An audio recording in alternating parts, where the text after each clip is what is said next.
I'd like to tell you the tragic story of how the YMCA of Pierce and Kitsap County violated its mission and lost its values.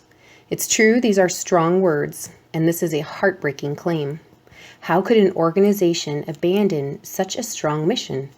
Its mission is to put Christian principles into practice through programs that build healthy spirit, mind, and body for all.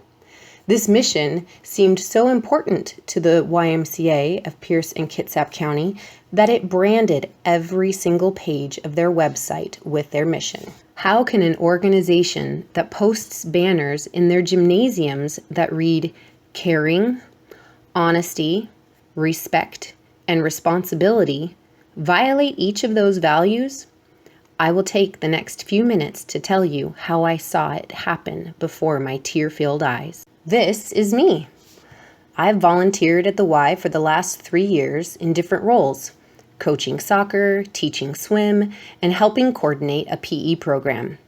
The PE participants play sports-related games for an hour and then swim for an hour. This program has been running at the YMCA for more than 10 years, and it's run by parent volunteers who are trained by the YMCA in child abuse prevention, or CAP training. This training includes how to recognize, prevent, and report child abuse. It is required for anyone who volunteers at the YMCA. Because the PE program utilizes the pool, our volunteers supervise the locker rooms to assist small children with their swim caps and ensure the kids respect each other, respect other members, and respect the fantastic facilities that the Y has. While planning for the upcoming year for PE in September of 2015, I heard a rumor that a female employee saw a male in the women's locker room. As mentioned before, I help coordinate the volunteers for the locker room, so this was an important rumor to investigate. Now, I'm old enough to know that rumors are a horrible thing and must be stopped if untrue. So I talked with my volunteer manager, who asked her YMCA supervisor, who asked someone else. Well, up the ladder the questions went until I received shocking news. The YMCA was allowing anatomical males to use the women's locker room. What?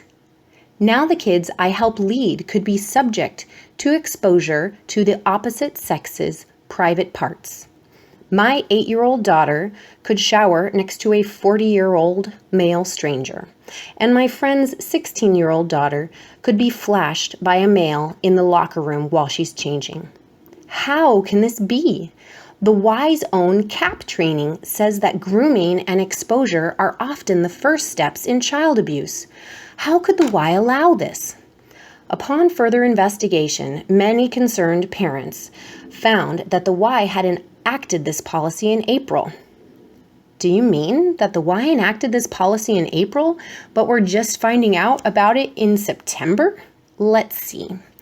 That means that a woman who had been sexually abused could have been surprised in a locker room by an anatomical male in the months of September, August, July, June, May, and April. That's 6 months. Wow, 6 months of a secret policy. That does not enforce any Y value. The president, vice president, and board of directors chose not to care about the safety of their members, who include vulnerable populations, such as sexual abuse victims, foster kids, youth, and the elderly. The president, vice president, and board of directors chose not to be honest about the risk their policy posed to their members. They did not publish their policy, and it was only exposed after an employee saw the opposite sex in her bathroom. Meanwhile, the leadership claims that there are no reported exposure incidences. The president, vice president, and board of directors chose not to be respectful of their membership's privacy, implementing a policy that allows voyeurism. The president, vice president, and board of directors chose to not be responsible, 6 months after the supposed policy was enacted, the leadership had no written guidelines to provide the members. The leadership did not order a change in the signage to reflect their new policy. The leadership was not even responsible in informing and training their own staff, as most of the staff did not even know about the policy. Who is responsible for this? Who allowed this to happen?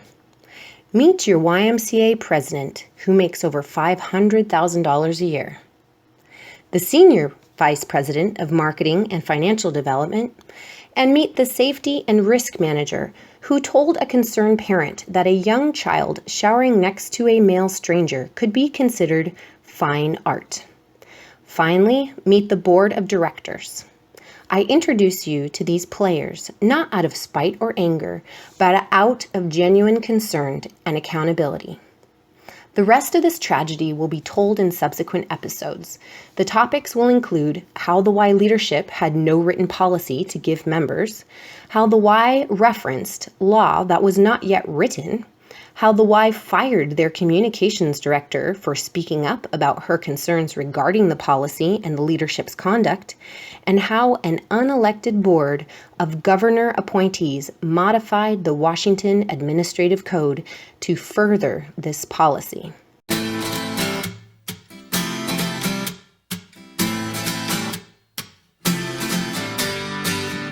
Hey people, gather round. Come see what's going down. Listen, can you hear, brother?